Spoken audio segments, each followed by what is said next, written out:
We've got water infiltrating into all of the buildings in this apartment complex that we're working on. Somewhere between 9 and 12 individual buildings are suffering extensive water damage. And so today what you're going to see us doing is a combination of grading. What we've got is a building, and then we've got a divot or a pooling area right next to the foundation. And sometimes today what we're going to be doing is cutting down the grade so that the water can shed away. Other times we're going to be adding enough fill soil into the pooling area so that the grades will shed properly. And then we're going to be adding decorative rock and steel edging. So we've got a really full day and a lot of work to do. So let's just get this show rolling.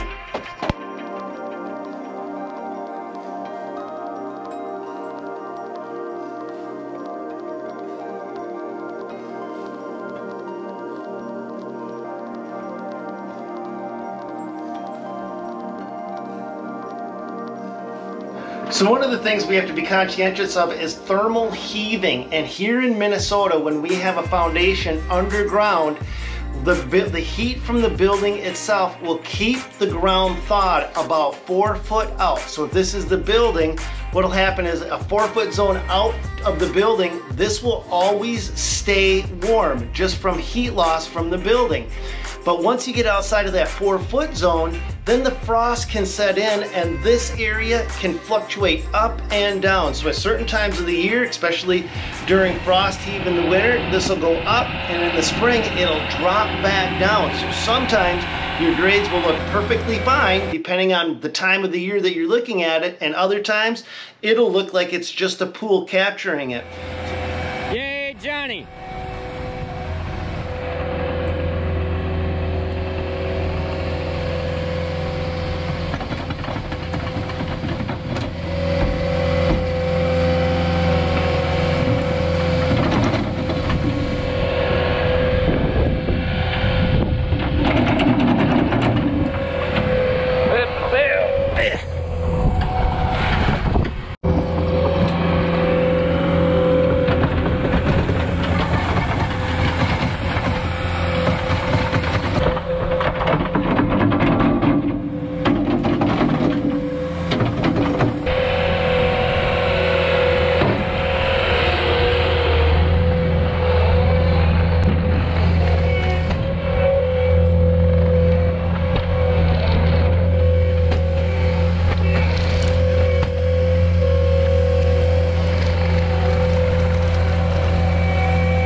Alright, good morning everyone. So we had a little bit of a situation arise right at the end of the day yesterday. So what happened was this line right here, that guy blew, and then was this little one right underneath it.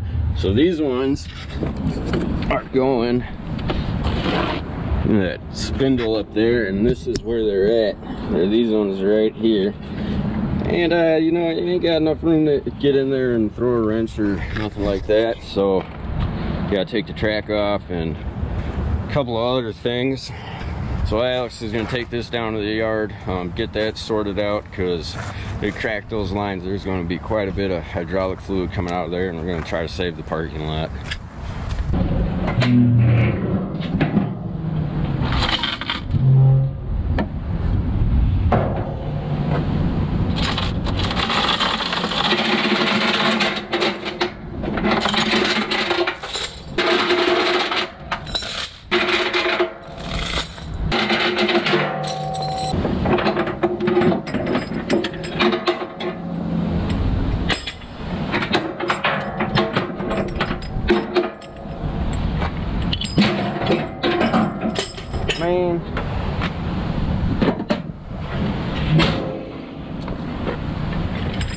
We absolutely so far love this Diamond C trailer, but I also love trying out new equipment, and we need a trailer for the dump truck. Our old equipment trailer just isn't cutting it. We need something that can safely haul around our 36,000 pound excavator without us worrying about it.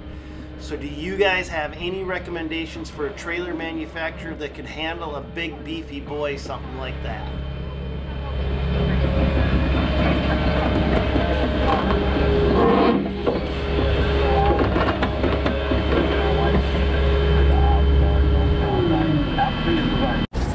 Alright, so we decided to bring the cat down here to the shop. That way if any excess hydraulic oil leaks, it's going to leak onto our gravel yard down here rather than our customer's parking lot. And since it was only 15 minutes away, we thought it was worthwhile just to do this. So we got a hydraulic hose leaking. You can see that the barbs are kind of showing on that wire right there. There's some oil on there right now, so it's kind of hard to see. But essentially that wire runs through the sidewall there out to the track on this side here. You can see them poking through right there and essentially attach right there. So this is the one small hose that's leaking right there, and this is the big hose that's leaking. And unfortunately, I don't think I'm going to be able to get a wrench or anything in between this track and this wall and actually have any room to turn it. So I got to take this right side track off to get access to that hose connection to loosen the bolt. So it's going to be a little bit of a hassle just to get to the actual connection over there. And then while I'm in here, I'm going to shop vac all this out to make it a little cleaner while I'm working, and then also check the hoses on the right side of the machine and make sure that none of these hoses are leaking on this side at all. And just while we're in there, we can replace those while we can, but if they're good to go, then we'll just keep rolling with them. Before I'm going to be doing any type of climbing around in here, I certainly have the safety bar locked in place to make sure that this cab doesn't fall on me while I'm working in there. That way I know I'm safe and comfortable while I'm getting in there, because I'm going to have to get up in there to get access to those hoses there.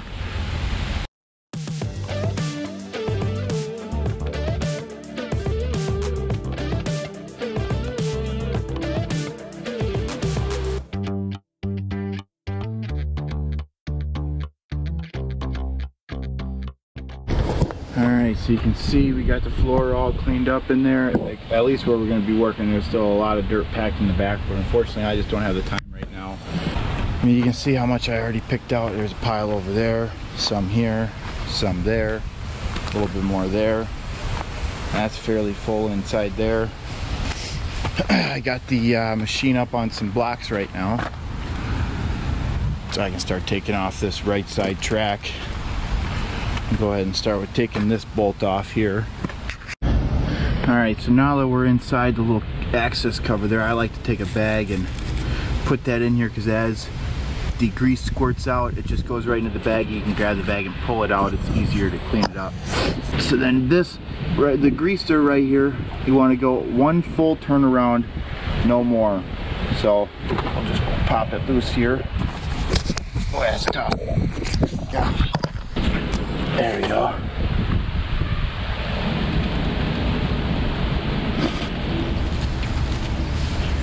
You can see the grease in there squirting out into the bag. Now, for some reason or another, it seems like we're always handling tracks, whether that's to change them out seasonally to go from dirt to snow tracks, or just to do repairs and maintenance like you see us doing here. We use a process called the track handler, and it's kind of expensive. And what the track handler is, it's a system where you get a big giant reinforced mat, a huge monster crowbar, and then a ratchet strap of some sort, and that's supposed to help you take it all off. But we use our own hybridized version where we just use the mat by itself and a set of forks on a skid loader, and we can get the process down to as little as 5 minutes to pop a track off and about another 5 minutes to pop it back on.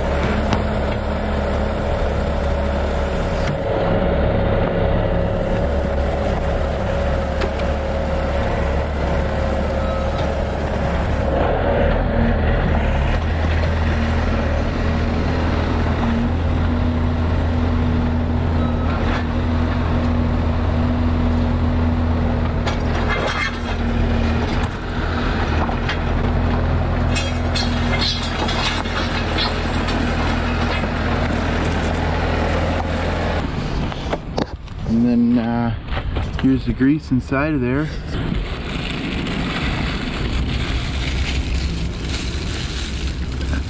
See that?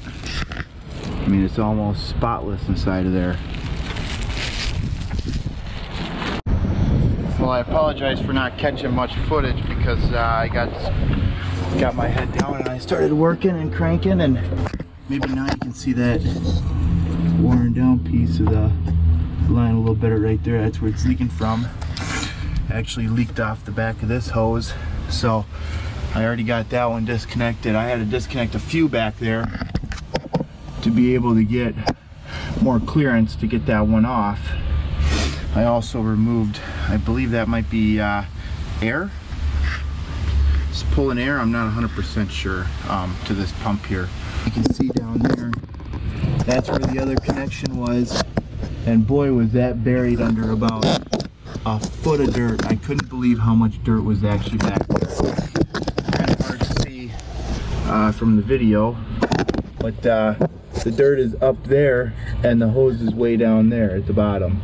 So yep, we got these hoses all off, got them disconnected from the track side over here. At least one is. This one is at least cracked loose, so just a matter of pulling it through the side there and going down and getting some new hoses made.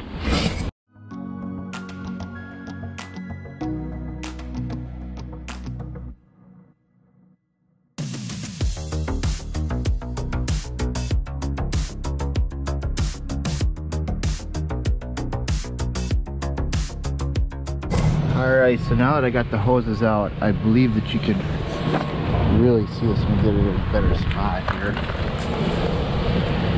See all the metal showing there and right there. And then same on this smaller hose, you can see there's actually a hole right there. We got these hoses out and we're off to go get some new ones. Alright, got the new hoses here.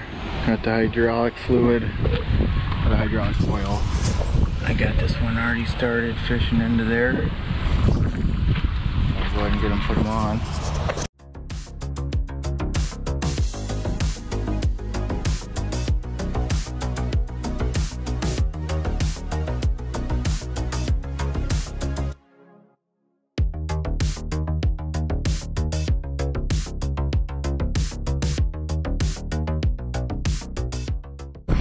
Alright, I got all the hoses reconnected. You can see the new ones I put in there. Right there, they're brand new blue.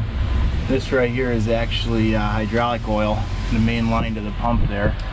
I wiped down all my connections to make sure that when I do start it up, that none of them are dripping.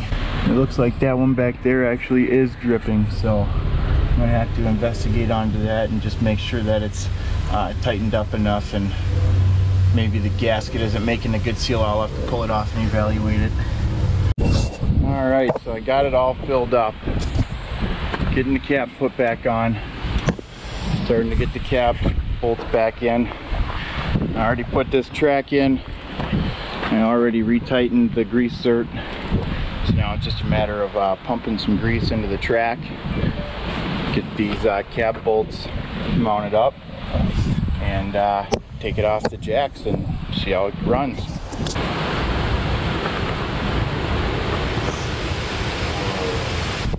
It's locked down?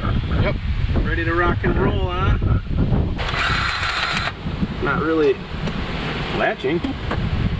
Just you gotta push down on it still too. Push down on that. That one is hold button.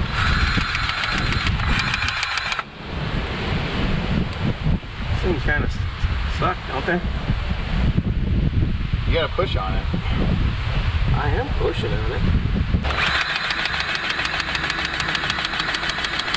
Well, I do it, it's supposed to be on 2 fingers, but that's how I did it on the last time. Tighten it a little more, you go onto the other side there, it's exactly 2 fingers, because I mean, it's gonna stretch it. Sure, it's gotta be on that side instead of the other one. You got the bolts? Yeah.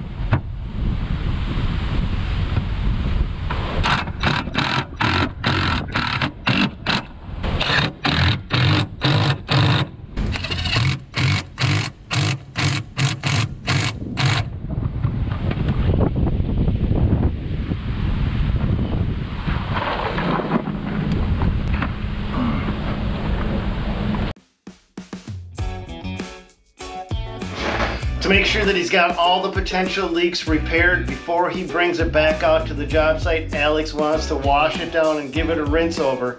And that's gonna help him to better visually inspect that while it's on the job site and keep an eye on all of those fittings that he had to replace, just to make sure that they're fitting in the right spot.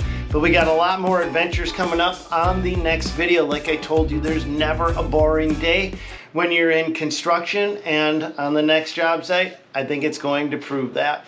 Hope your jobs run smoothly and your equipment stays running. And that's all we got for you today. And we will see you hopefully tomorrow. God bless. Go get them, you guys. Catch you on the next one.